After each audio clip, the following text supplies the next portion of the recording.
every single superpower, ranked and explained. This is a series I've attempted twice now on TikTok, and I'm bringing it over to YouTube to do what's shaping up to be a very long series of videos in preparation for an every single superpower tier list. So far I've touched on heat vision, flight, invulnerability, telekinesis, techno-organic physiology, metal manipulation, water manipulation, earth manipulation, air manipulation, weapon empowerment, ghost, werewolf, and vampire physiology, all in a very short form. Today we're talking about immortality, one of the only superpowers that people actually believe in real life. For hundreds of years, people have died in the pursuit of eternal life. And today, you and I are gonna go over the 9 types of immortality. Type 1 is eternal life. Reading directly from the Versus Battles wiki, characters gifted with this type of immortality cannot die from conventional causes like old age or illness,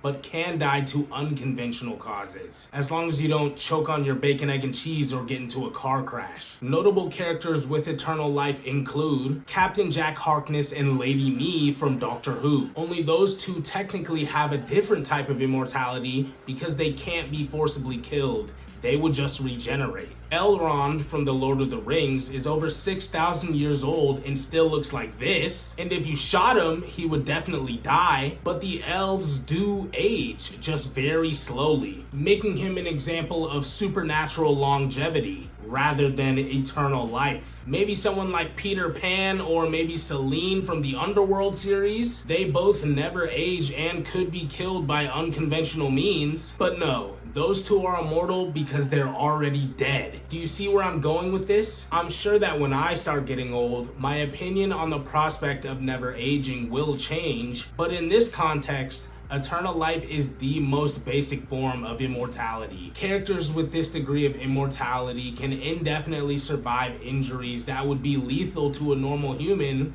without needing to heal. Meaning if I chop off your arms and your legs and your head, you still wouldn't die, but you also wouldn't regenerate. It's not often that this ability is depicted as something you'd actually want. For example, Dorium Moldovar and the rest of the headless monks from Doctor Who have this power thrust upon them when their heads are cut off and stuffed into boxes, while their bodies continue on as members of their religion. And dark side force users like Darth Maul and the Grand Inquisitor are temporarily granted this power as a means of surviving wounds that would otherwise be fatal, provided they have enough hatred. This is honestly a weakness rather than a superpowered ability, in my opinion. Just imagine getting rabies and instead of dying in a matter of days, you just stay like that forever. Or if you got into a train accident, that would be worse than death. Characters with this type of immortality can simply regenerate from wounds that would normally be lethal, though its effectiveness depends on the degree of the regeneration. This is the most common form of immortality when looking at comic books specifically. Wolverine, X-23, Deadpool, and the Hulk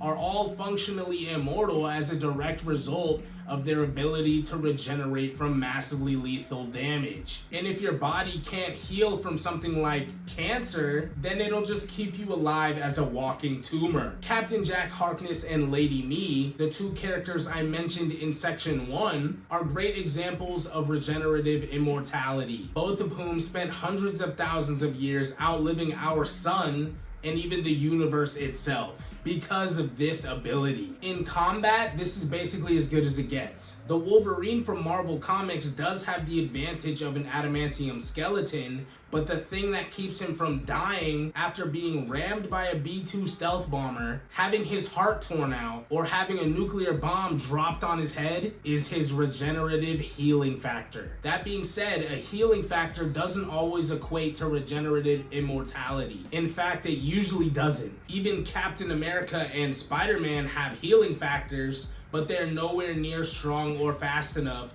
to qualify as immortality. It also wouldn't be right to mention this ability without bringing up SCP-682. the hard-to-destroy reptile. This thing has been struck by lightning repeatedly, kept in a vat of acid for years on end, and smacked around by the Gate Guardian, who is empowered by literal God, but never stays dead because of its regenerative healing factor. Characters that are immortal because whenever they die, they will simply resurrect into a new body or reincarnate at a later time. These are characters like the Time Lords from Doctor Who, Darkseid from DC, the Avatar, and certain versions of the Hulk, who do age and can be killed, but will always come back. The thing that separates this form of immortality from others on this list is the level of consequences to using it, in the way that every action has an equal and opposite reaction. For example, the Time Lords are preemptively reborn during near-death experiences, with their minds and bodies being destroyed and rebuilt into their next version. But since that first version is effectively dead, the Time Lord loses skills,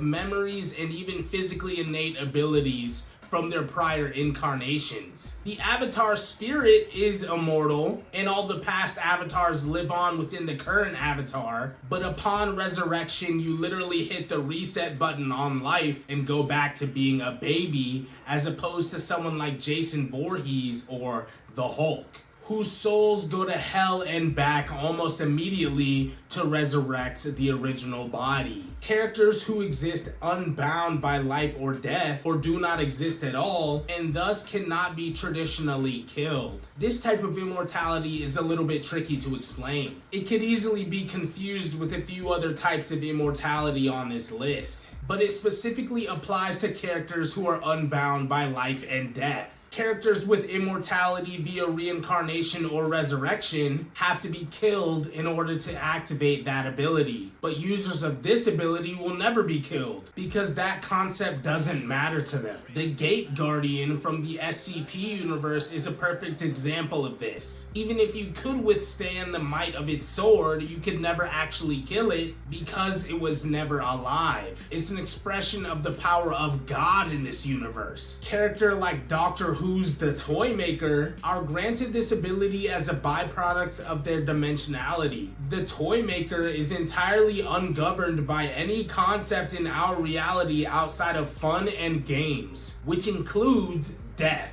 The user is able to obtain a sort of immortality by abandoning bodies whenever necessary to transfer their consciousness to another body, whether that be possessing somebody else or switching to a backup body. The sixth form of immortality is personified best by Orochimaru. Orochimaru created a way to implant copies of his own consciousness into his victims via curse marks, with which he can resurrect himself endlessly as long as his curse marks remain intact. And that's just one of the ways Orochimaru achieved parasitic immortality. His entire shtick was grooming young shinobi for their power and then stealing their bodies. You can always rely on Orochimaru to make things weird. This ability even applies to characters like Ultron, who is essentially a hostile computer virus, with an immense backup of bodies on standby to be possessed by him. Really, the only criteria for this type of immortality is the ability to steal or swap bodies to avoid death. And hypothetically, if you were a sentient machine of some kind, the Ultron virus would undeniably be a sentient and parasitic force intent on stealing your bod. Characters who cannot die due to technically being already dead. This includes characters who can keep existing as spiritual entities after dying. This is the purest description of what it means to be undead.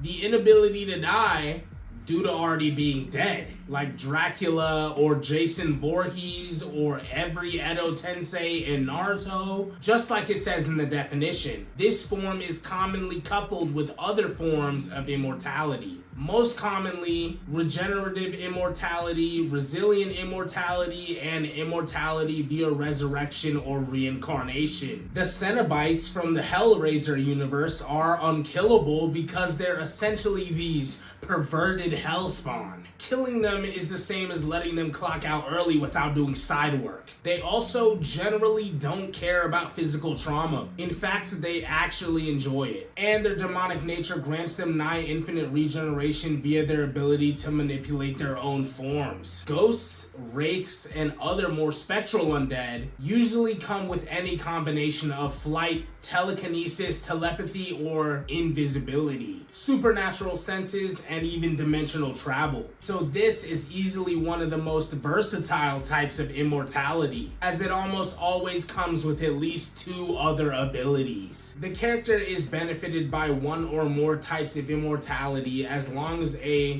being, object, place, and or concept may grant them those benefits, losing them otherwise. This is where you get situations like an interdimensional monster or witch terrorizing a town, and your group of main characters have to go on a quest to destroy a thing and save the day. It applies to characters like Swamp Thing and Iceman, who have infinite access to regenerative immortality as long as the concepts they embody exist somewhere in the universe. Iceman relies on any moisture to reform himself, and Swamp Thing requires the existence of plant life, hence the name Reliant Immortality. Make sense? Good. I am the fucking master of over-explaining simple concepts. I had a moment while writing each one of these segments where I went, this right here, this is the strongest form of immortality. And then I read the next one, and oh well, I guess this one's the most powerful. Now I've come to the conclusion that immortality as a whole is a peak ability, except type 2. Get that shit out of here. In 30 years, when this series is finished and I make the tier list, this ability is going right to the top. Characters whose true selves exist independently from the plane in which they can be killed. So I know I brought up Darkseid in the segment for immortality via resurrection or reincarnation, but the reason Darkseid is consistently resurrected is because his true self exists in a higher dimension. Every Darkseid you've seen in any media is just an expression of this guy. A similar concept applies to the Reverse Flash, who exists across multiple points of multiple timelines at once. If you kill the Reverse Flash, that doesn't matter because the versions of him from 2 days ago and 2 days in the future still exist and remain unaffected. This wouldn't qualify as deathless immortality because Eobard Thawne isn't unbound by death. You can kill him. There are just an infinite number of him running around in the temporal multiverse ready to show up and ruin your day. I know I said that all forms of this ability are top tier, except type 2 because fuck that shit, but this is honestly an objectively the most powerful form of immortality because you can do whatever you want to me, but at the end of the day, I was never there. Alright, that's all 9 types. My personal ranking goes 3, 7, 4, 6, 9, 5, 8, 1, 2. That's most to least useful. So 3 is the most useful in my opinion, and 2 is the least useful. The shit is literally a weakness. Let me know about what superpower you want to see next in the comments. Y'all have a good one.